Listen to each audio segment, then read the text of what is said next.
today's going to be a little bit of an interesting video. I know we're going to be talking about the Groza, but we got to talk about it in both contexts as to how it fits into the Cold War multiplayer, because obviously the way it was inputted there is completely different than it is when it comes to Warzone. One of the best ways to see how good it is to compare it to the Cold War weapons within multiplayer, and then go ahead and take a look at a comparison of how it compares to the Warzone weapons, which are pretty much the Modern Warfare weapons, and kind of see what the differences are. Because of the integration, there's obviously going to be different values as we go through. I'm going to go ahead and skim through what I think is the most important parts. Go ahead and comment down below what you'd like to see from these types of videos, because it's a lot of content that I'm trying to jam in, and I don't really want these videos to be too long. I want them to just be quick, informative, get to the point, and then kind of move on. Enjoy the video, learn something new. Please do me a favor, hit that like button, and if you're brand new, want to find your way back for more Call of Duty content, make sure you are subscribed with notifications on. Reminder, my Gfuel code is 30% off all the way until the 21st using code JGOD or the link down in the description. So we're going to start off with Cold War rifles. On the left, you can see the time to kill in milliseconds. The lower the number, that is better. And then we also have the distance in meters. AK-47, when it comes to multiplayer, is still going to be the king. As you can see here, it has the fastest time to kill towards the bottom of this chart. When it comes to the Groza is actually a very good weapon. When you start comparing it to the rifles in here, it does fairly well at that close quarters, as you can see as it gets a little bit further, but it's in line. It's not to the point where it's overpowered. It's going to be good. It's not broken. It's very usable. It still is a hair worse than the AK-47 in terms of time to kill. Obviously, once you start mixing headshots in there, the Krig becomes a little bit better. AK-47 could even be better, but this is just base TTK. If you're just shooting the body, doesn't matter where. Obviously, in Cold War, there's not a differentiation. You either shoot the body, anywhere on the body, limbs, and then you have the headshot. And that's kind of how that compares. Now let's go ahead and look at the comparison when it comes to Warzone. So for Warzone, we got to take a look at the Growl M4A1 Kilo Ram M13 Amax chest. Obviously, we can include the AK, but no one hardly uses that, or the Odin, but hardly anyone uses that. Also with this, they've also modified the damage values between Cold War and Warzone, because they made it so that there's a body multiplier or upper chest, and then everything else, and then you have headshots. So now you have 3 damage values. And then it also has a damage drop off the same way the Amax does as we go a little bit further. And this one ends up being a little confusing when I plug it into the Excel spreadsheet. It actually puts out 2 colors that are similar, but the one that we're looking at here is right here. The Groza is a melt machine. And what I'm noticing is that we look at a lot of these guns that are added to Cold War, they're very good at close range. The FAMAS or the FFAR is a beast at close range. But as we get a little bit further, the bullet velocity and recoil start to contribute to issues that just make it so much harder to use than potentially an AMAX maxed out with fully kitted, and the same thing for a Kilo.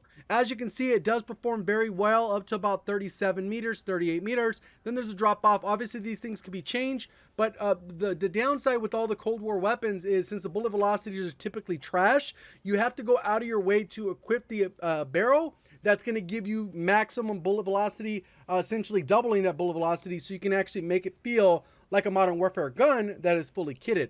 So we can see it comes through here, it drops off pretty hard, and then it's kind of maintains all the way over here. But this isn't a practical time to kill, just because over time you're going to just miss more shots as you get further away, because of the combination of bullet reg with the bullet velocity, especially even if you have that max attachment, and then number 1 is the recoil. They've been kind of gone out of their way to increase recoil for all the Cold War weapons, but the attachments don't do enough to kind of bring it back in line, even if you stack it appropriately. So I don't really see this as a viable weapon other than close quarters, but then you end up in an issue like the AS Val. Maybe you use this one with a sniper rifle, so you only make it close quarters, similar to AMAX, M4, some of those. So it could be usable. Because of the TTK is so nasty, keeping in mind it's chest shot. If you start adding body shots, the TTK drops off the cliff. Now let's go ahead and take a look at the recoil comparison, and let's jump into some class setup. So now we can take a look at the recoil pattern. This is in Cold War. I stood up 20 meters away from the wall, fired at the wall, stood up about 3.5 meters. So it's not going to be perfect. Obviously, they've made it almost as difficult as possible to kind of find information and make it look presentable. But here we are. So obviously, you can see how the recoil pattern is. One of the nice things about Cold War is you're able to put on attachments, and it literally puts your thing to almost nothing. So when we look at Warzone, we end up with a tighter bullet recoil spread, but the downside is it still has this S pattern. And the unfortunate part is it's enough. It's okay when things have one curve. but when it has 2 curves, it's too much. It just doesn't make sense within Warzone when you have guns like the Kilo, the M13 that are just absolute laser beams. M13 is still pretty good. Even the Ram, it kind of does this like a semi-S in a way, and that's too much for people. That's why they don't use it, even though it's a beast of a gun. So this one, I don't think people will use it in Warzone, other than like what I said, for closer range engagements, maybe stacking it with a sniper rifle, if that is the meta that you're gonna be playing. But obviously, the close range meta is normally MP5, MAC-10 now, and then the R9. That's pretty much what it is until the meta shifts. But that's kind of where it is, and I don't see it changing for a bit. So that brings us to the class setups. I'm going to run through both class setups. Obviously, I can't test every attachment the way I would want, so I'm just going to go based off what makes sense, based off the strengths and weaknesses of the weapons to maximize them in their individual modes. Obviously, if you only have Warzone, the Warzone one's going to make sense. If you're only playing multiplayer, then the multiplayer one's the only one's going to make sense. That's why I always have timestamps in the description as well as on the time bar, so you just skip to the points you want. And again, that comes back to the feedback. Let me know what you are most interested in. Whatever I get the most comments on, that's kind of way I'll form my content to make sense. These videos ideally don't need to be like 20 to 30 minutes to cover each and every individual thing. It's just not practical. So we come over here, you can use whatever optic you want. This is an 8 attachment setup. I'm going to go through the 8 and the 5. And then once we get to Warzone, we'll just go through the quick 5. So the KGB Eliminator, it gets rid of the muzzle flash a little bit, 85%. A lot of people are asking, what does this mean? If you do not have a suppressor on, when you fire a bullet, you stay on the mini map for approximately 1 second. Fire a bullet, sits there for one second, and then it disappears after a second. It fades. If you have Ghost on and they don't have a UAV or whatever, you know, the bullet just disappears when you fire. When you use a suppressor, it's never there. It never shows up unless you're not running Ghost and they pop a UAV. The KGB Eliminator will make it so that 0.15 seconds, which is 150 milliseconds, it'll pop up. So it's up there very briefly. It will pop up, but this is the best attachment in terms of getting rid of recoil. Obviously, you're going to have a little bit more horizontal recoil, but when we combine that with the other attachments, it helps out significantly. You could also do this one, but the problem is you're going to knock your bullet velocity, and that's with attachments accounting for it. So you're going to end up with some significant issues. You can see right here at 910 bullet velocity, this is really good. You're really aiming for 900 with most guns. Otherwise, it'll feel like you have really wonky hit detection. So I use this one for pretty much all of my guns. And that's the unfortunate part, is they kind of forced it into this area where if you don't want to miss shots, you need to use the right attachments. Over here, you can actually go into the bullet velocity. They actually have this one cool. There's no real downsides. Effective range and bullet velocity, and you'll see it bumps it up to 812 there. But if I go with this one, I get the effective damage range, which is going to double it, which is going to be cool for Warzone. But bullet velocity is at 910. Downside is your sprint movement speed. So if you're using this as your close quarters option, it's going to be a little bit slower, and then your aim movement speed, your actual strafing, will be a little bit slower. So it is a drawback. So it's one of those two. I really wouldn't use any of these other ones personally. As far as this one, you could actually go with the 40% reveal, or you can go with this one. It will impact your aim down sight speed, which we account for, but this one also allows you to have a little bit better hip fire accuracy, so you can melt up close. Sprint to fire time is a negative, but it's not really that big of an issue personally. So I would go with either of these. When it comes to Warzone, I haven't really tested those yet, so we'll see once we get over there what makes the most sense. Underbarrel Spetsnaz grip is pretty much always the best. The only time you wouldn't do this one, obviously you could go with this one, but this one gives you 20% shoot movement speed. When you're firing, you strafe a little bit slower. And then the foregrip. So you got 3 options, but normally a Spetsnaz grip. Second to last one is what most people will go with. I personally would go with the highest mag if I could. I'm leveling it up, so it's just a matter of whatever. In multiplayer, you could probably get away with just doing a 40-round speed mag. It will mess up your aim down sight, so even just a regular 40-round drum, if you're playing regular 6v6, you could probably get away with. Obviously, when it comes to Warzone, you're going to want the biggest, fastest mag, so you can take on multiple people unless you're playing solos. So we'll get there. Serpent handle, I would love the Gru elastic wrap. And one thing that people are a lot talking about when it comes to Warzone is the aim while going prone.